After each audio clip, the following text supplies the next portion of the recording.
এইযোৰ বিৰাট ধুনীয়া।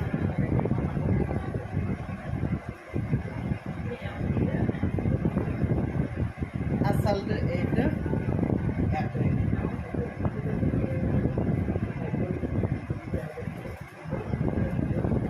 কেনে মৰম লাগিছে না কাপোৰযোৰ। আপুনি ৰঙা ব্লাউজৰ লগত পিন্ধি দিলেও ধুনীয়া লাগিব। মানে ঘূৰ্ণি কাপোৰ আৰু কটন কেঁচা পাত, দিশটো কটন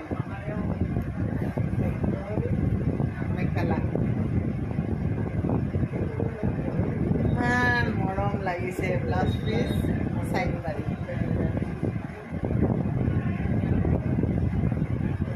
যদি লাগে যিটো নাম্বাৰ দিছে যোগাযোগ কৰিব। কাপোৰযোৰৰ লতাডাল চাওক না কেনে, আৰু ৰংটো একদম মানে কটন কেঁচা পাত। পিন্ধি আপুনি ক'ব লাগিব।